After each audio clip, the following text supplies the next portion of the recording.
আজকের রেসিপিতে রয়েছে চিড়ার ডেজার্ট কীভাবে বানাবো। তার জন্য দুধ, গুঁড়া দুধ, কাস্টার্ড পাউডার, ভ্যানিলা এসেন্স এগুলো দিয়ে তারপর আমি দুধটাকে কিছুটা ঘন হওয়ার পর ফ্রিজে রেখে দিয়েছিলাম 1 ঘন্টার জন্য।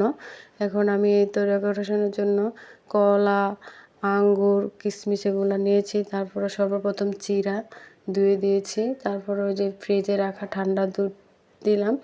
তারপরে কলা, আঙ্গুর, কিশমিশ এগুলো দিয়ে একসাথে মিক্স করে তারপর নাড়াচাড়া করার পর খুবই লোভনীয় একটি ডেজার্ট তৈরি হয়ে যায়।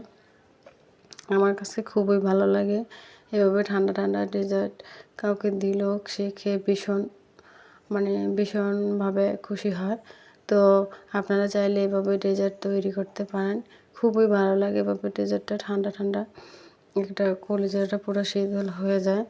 আপনারা এই তো আমি পরিবেশন করে নিয়েছি। খুবই মজা হয়েছিল ডেজার্টটা।